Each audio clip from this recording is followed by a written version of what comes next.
গল্পের আসবাই অগ্নিলা চাইলে আপনারা শুনছেন হুমায়ুন আহমেদের লেখা অপেক্ষা।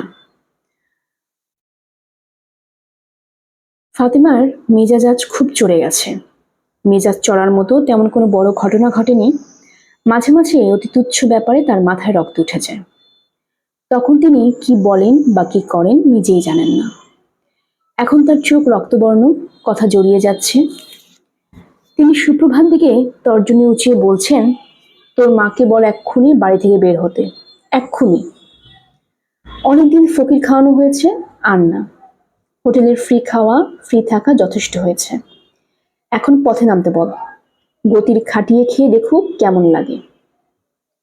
এইখানে থেমে গেলে হতো, তিনি এখানে থামলেন না। পথে নেমে কিভাবে জীবনযাপন করলে খেয়ে পড়ে বাঁচা যায় তা বলতে শুরু করলেন। ইঙ্গিত টিঙ্গিতে ধার ধারলেন না, ভয়াবহ কথা বলতে শুরু করলেন। মা মেয়ে ঠোঁটে লিপস্টিক মেখে চন্দ্রিমা উদ্যানে হাঁটবি, কাস্টমার চলে আসবে, কোলে করে নিয়ে যাবে। কোলে করে থাকিবি, সুখের ভাড়া খাটবি। এখানে তো কোলে করে কেউ রাখে না, পথে নামলেই কোল পাবি। সুপ্রভা ভয়ে এবং লজ্জায় থার থার করে কাঁপছে। মনে মনে বলছে, আল্লাহ তুমি মামিকে থামাও, তুমি দয়া করে মামিকে থামাও। মামির কথা শুনে সে যতটা ভয় পাচ্ছে, তার চেয়ে বেশি ভয় পাচ্ছে মা এখন কি করবে এই ভেবে। ফাতেমার প্রতিটি শব্দ সুরাইয়া কানে যাচ্ছে। সুরাইয়া খুব সহজ পাত্র না, চুপচাপ সব হজম করবে এই প্রশ্নই আসে না। সুপ্রভার ধারণা কিছুক্ষণের মধ্যেই তার মা বলবেন, সুপ্রভা, ইমনকে বল একটা বেবি ট্যাক্সি ডাকতে, আমরা চলে যাব। সুপ্রভা যদি বলে, মা কোথায় যাব, তিনি অবশ্যই বলবেন, চন্দ্রিমা উদ্যানে, ভাড়া খাটবো। এখন বাজে রাত 10টা, বড় মামাও বাসায় নেই। উপায়টা কি হবে? মিতু আপা আছেন। মার চিৎকার কথাবার্তা তিনি সব শুনছেন, কিন্তু কিছুই বলছেন না। সুপ্রভা দেখলো মিতু আপা মগ ভর্তি চা নিয়ে ছাদে উঠে যাচ্ছে। এখন মা যদি সত্যি সত্যি বেবি ট্যাক্সি আনায়, তাহলে কেউ থাকবে না মাকে বুঝিয়ে দুটো কথা বলার। সুপ্রভা চিৎকার করে কাঁদতে ইচ্ছে করছে, কাঁদছে না, ভয়ে।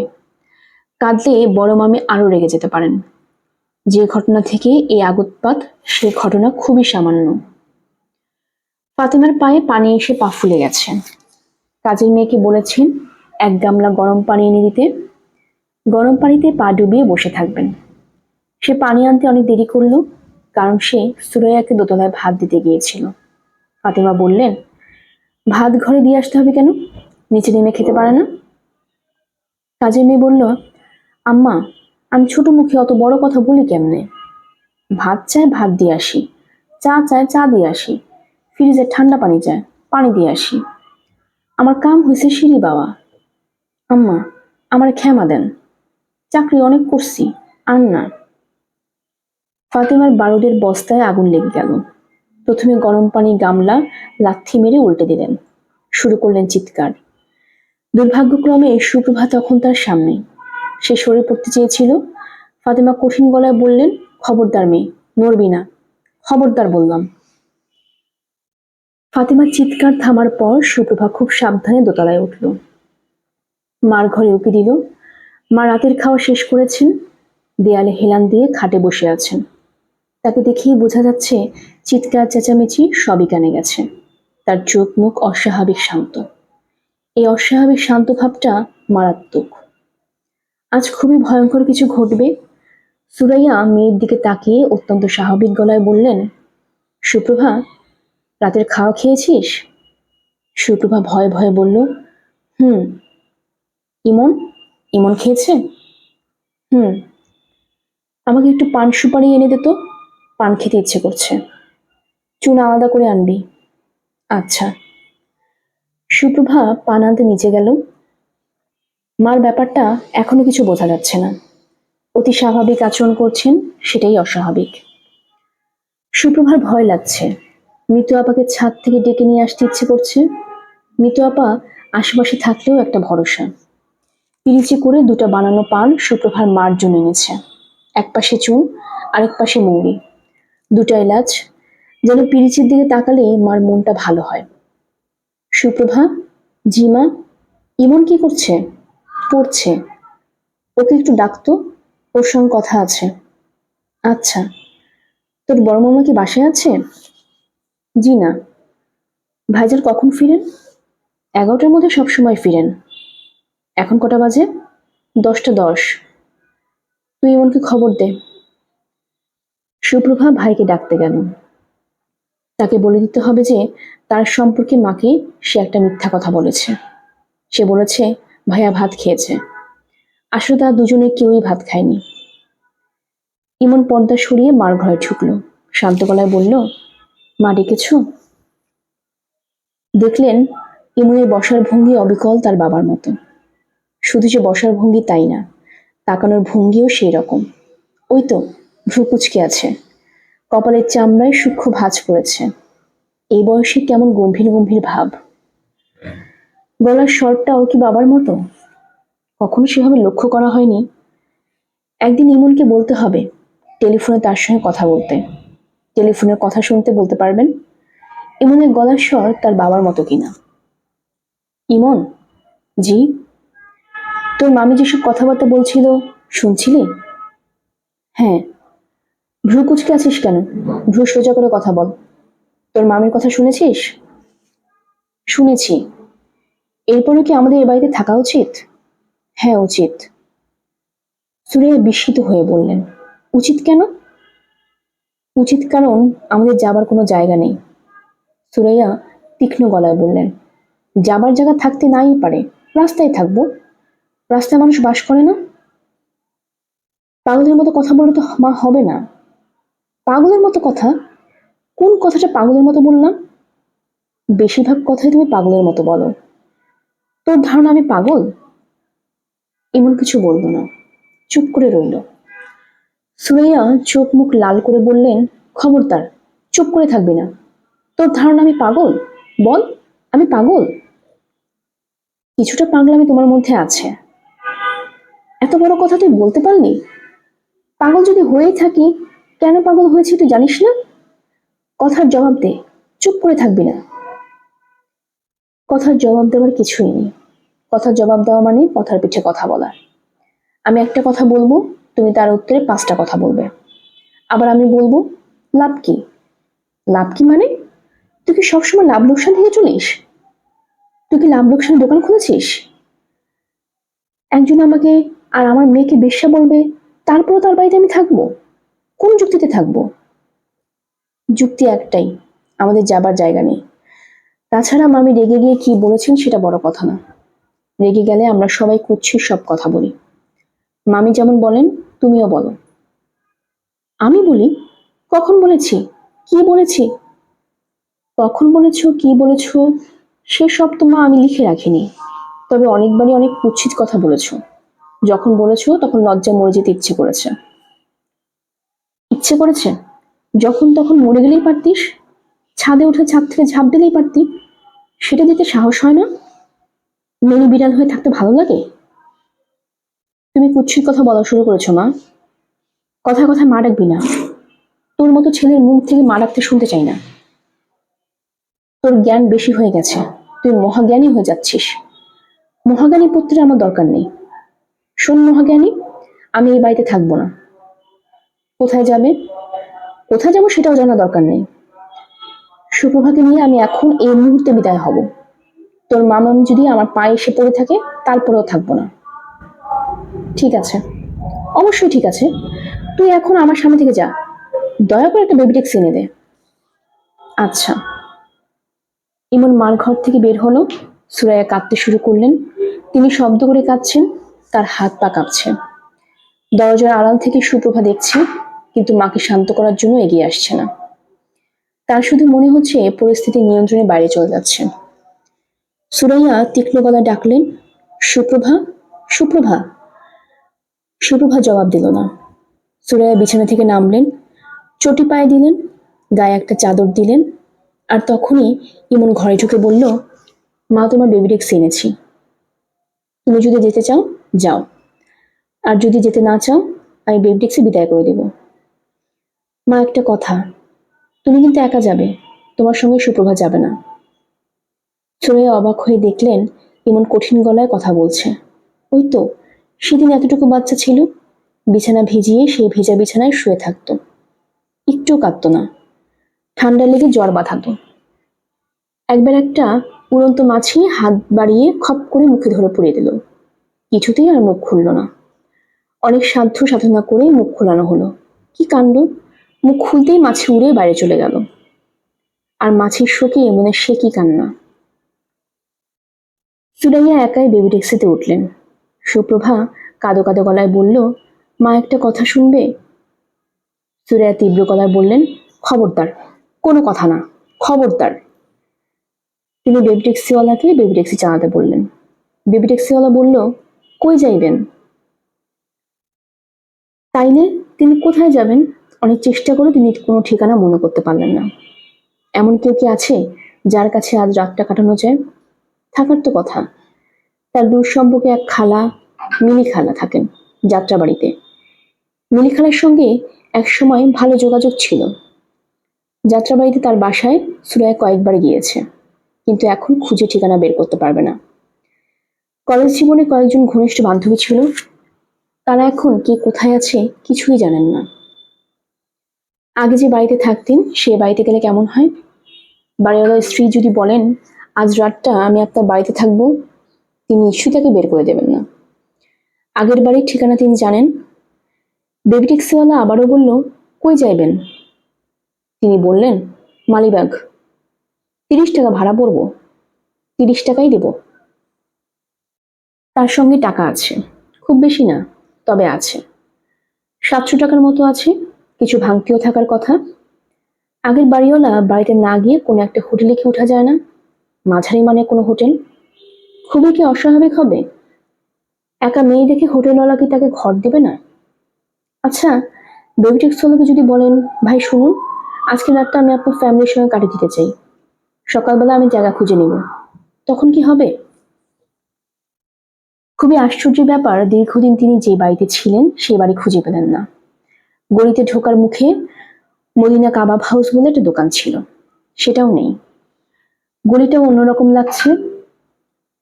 বেবি ট্যাক্সিওয়ালা বলল, খালাম্মা, বাড়ি নাম্বার কত?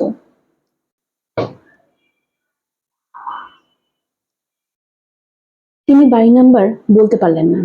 বাড়িওয়ালার নামও মনে নেই। আকাশের অবস্থা ভালো না, মেঘ ডাকছে, বোঝাই যাচ্ছে বৃষ্টি হবে। শ্রাবণ মাসের শুরু, রোজই বৃষ্টি হবার কথা, কয়েকদিন ধরে খরা গেল। আজ মনে হয় আকাশ ভেঙে বৃষ্টি নামবে। বৃষ্টি নামার আগে কোনো একটা আশ্রয়ে চলে যাওয়া উচিত। সে আশ্রয়টা কি? বেবি ট্যাক্সিওয়ালা বিরক্ত মুখে বলল, খালাম্মা, আর কত ঘুরমু? সুরাইয়া বললেন, কমলাপুর রেল স্টেশনে চলো। ওইদিকে বেবি যাইবো না। পথের মাঝখানে আমি কোথায় নামবো?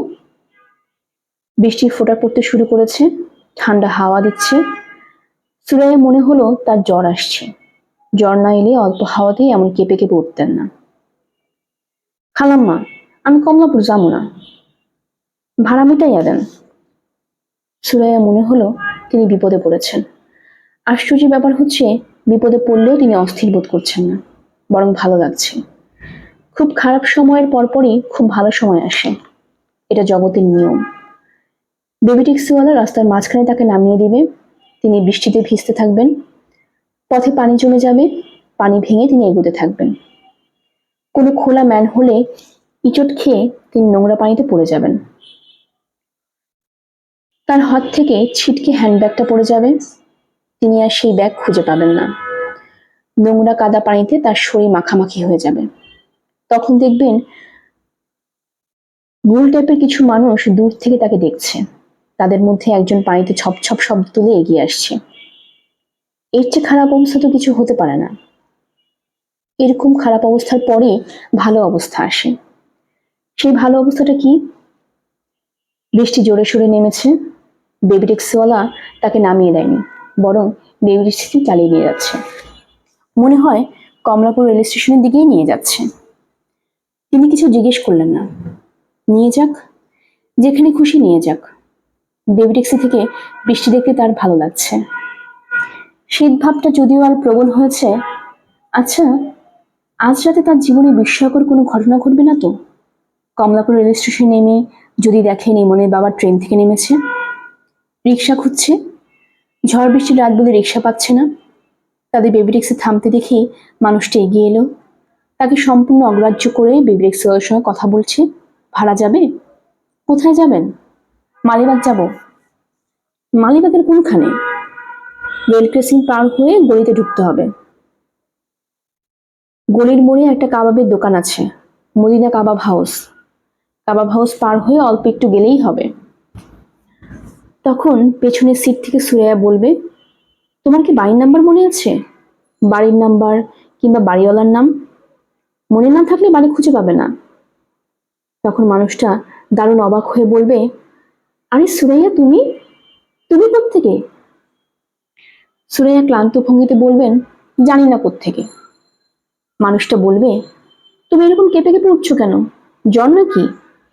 বলে হাত বাড়িয়ে কপাল ছুঁয়ে আটকে উঠে বলবে, তোমার তো গায়ে অনেক জ্বর, শাড়িও ভিজে ফেলেছ। সুরাইয়া বলবে, এই শাড়িটা দেখে তুমি কি কিছু বলতে পারবে? কোনো স্মৃতি কি তোমার মনে পড়ে? কিছু মনে পড়ছে না তো? মনে করার চেষ্টা করো। আচ্ছা, আমি তোমাকে সাহায্য করি। তারিখটা হচ্ছে 15ই আগস্ট, তোমার জন্মদিন। কিছুই মনে পড়ছে না? আরো একটু চিন্তা করো। তোমার জন্মদিনে আমি তোমাকে একটা উপহার দিলাম। তুমি প্যাকেট খুলে দেখলে এই শাড়িটা। তুমি বিস্মিত হয়ে বললে, এটা আমার উপহার? শাড়ি? আমি বললাম, হুম। তুমি অবাক হয়ে তাকালে।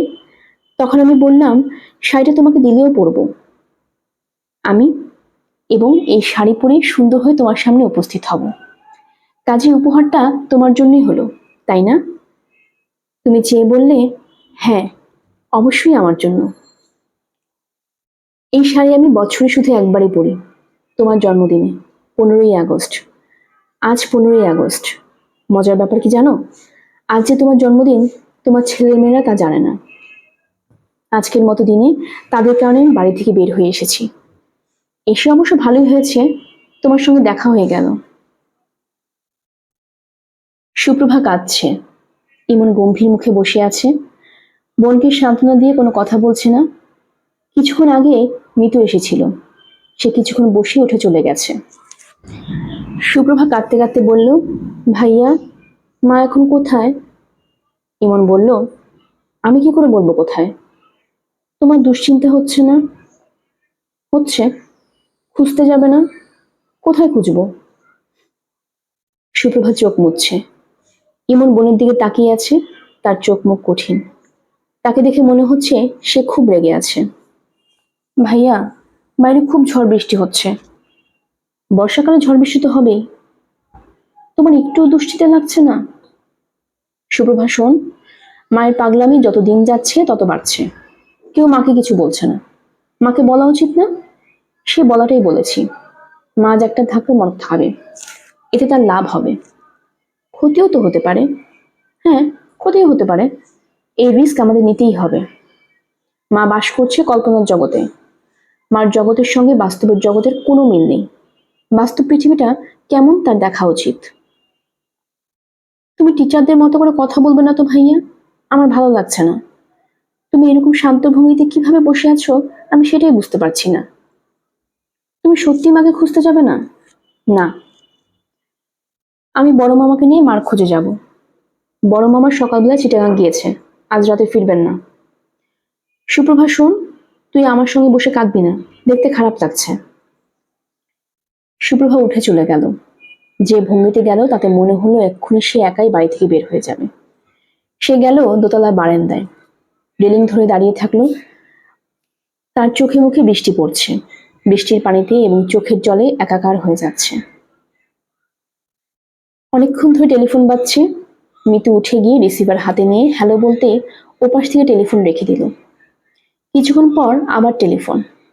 মিতু রিসিভার হাতে নিয়ে বলল, কে, নবনী? ওপাশে কিছুক্ষণের জন্য নীরবতা। তারপরে নবনী বিস্মিত গলা, আপনি মিতু আপা, তাই না? কি করে বুঝলেন আমি টেলিফোন করেছি? আমার ইএসপি পাওয়ার আছে, আমি আগে ভাগে অনেক কিছুই বুঝতে পারি। যান, আপনি ঠাট্টা করছেন। মোটেই ঠাট্টা করছি না, মাঝে মাঝে আমি পারি। প্রমাণ দেব? দিন তো। এই মুহূর্তে তুমি একটা সাদা ড্রেস পরে আছো, শাড়ি পরেছো, না সালোয়ার কামিজ তা বলতে পারছি না, তবে পোশাকের রং সাদা। হয়েছে? হয়নি। ও আচ্ছা। আমি সবসময় বলতে পারি না, মাঝে মাঝে পারি। বলুন তো, আমি কানে কি রঙের পাথরের দুল পরেছি? বলতে পারছি না। সবুজ পাথরের দুল। পান্নার ইমিটেশন। আমার বড় চাচা অস্ট্রেলিয়ায় থাকেন, ইমিগ্রেন্ট। উনি দেশে বেড়াতে এসেছেন, কারোর জন্য কিছু আনেননি, শুধু আমার জন্য সবুজ পাথরের দুল এনেছেন। প্রথমে আমি ভেবেছিলাম রিয়েল, পরে জানলাম ইমিটেশন। তোমার একটু মন খারাপ হলো? জি, তবে মন খারাপ ভাব বেশিক্ষণ থাকেনি।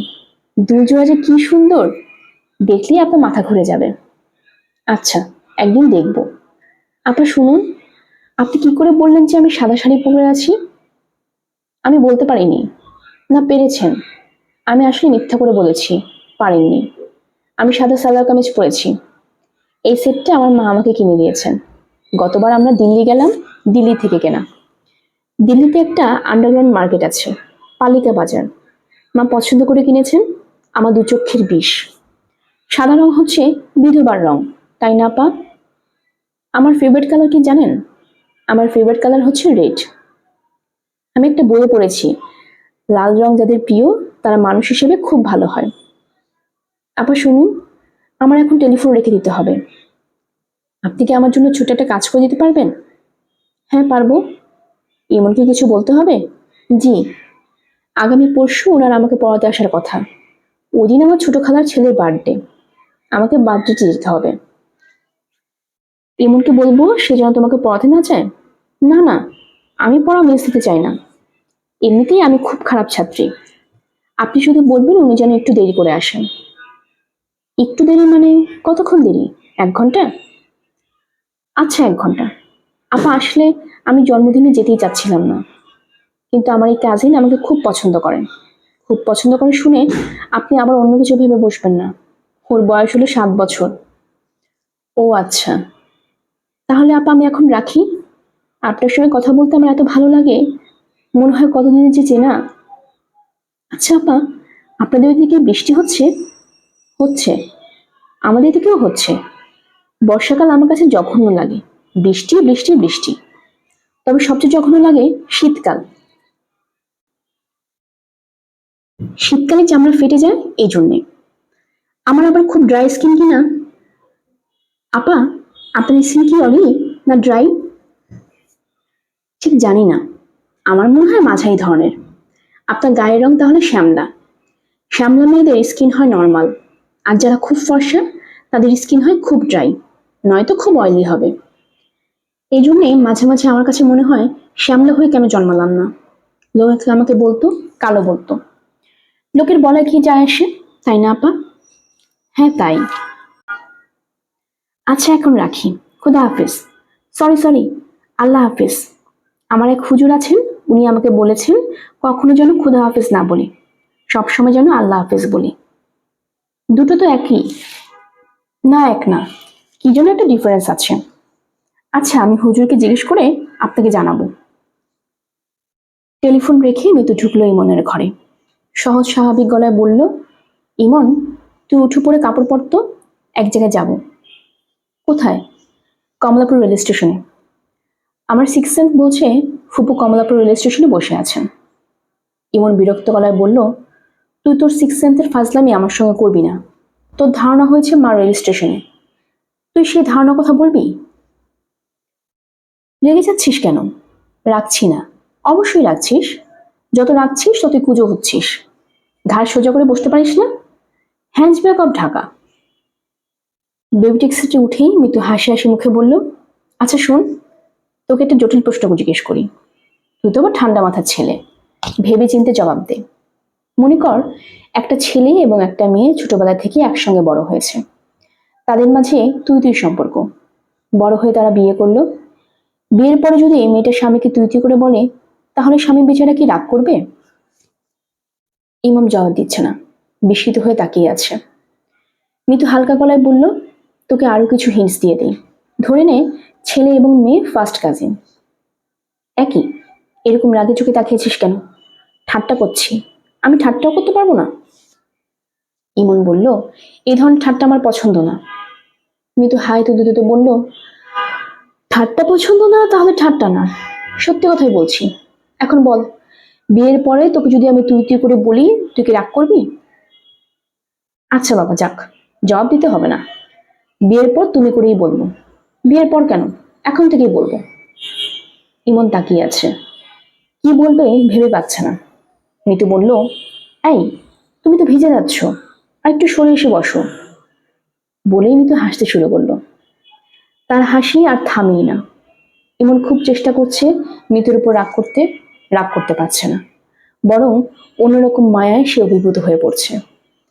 তার কাছে মনে হচ্ছে সে তার একটা জীবন এই বিচিত্র মেয়েটির মুখের দিকে তাকিয়ে কাটিয়ে দিতে পারবে।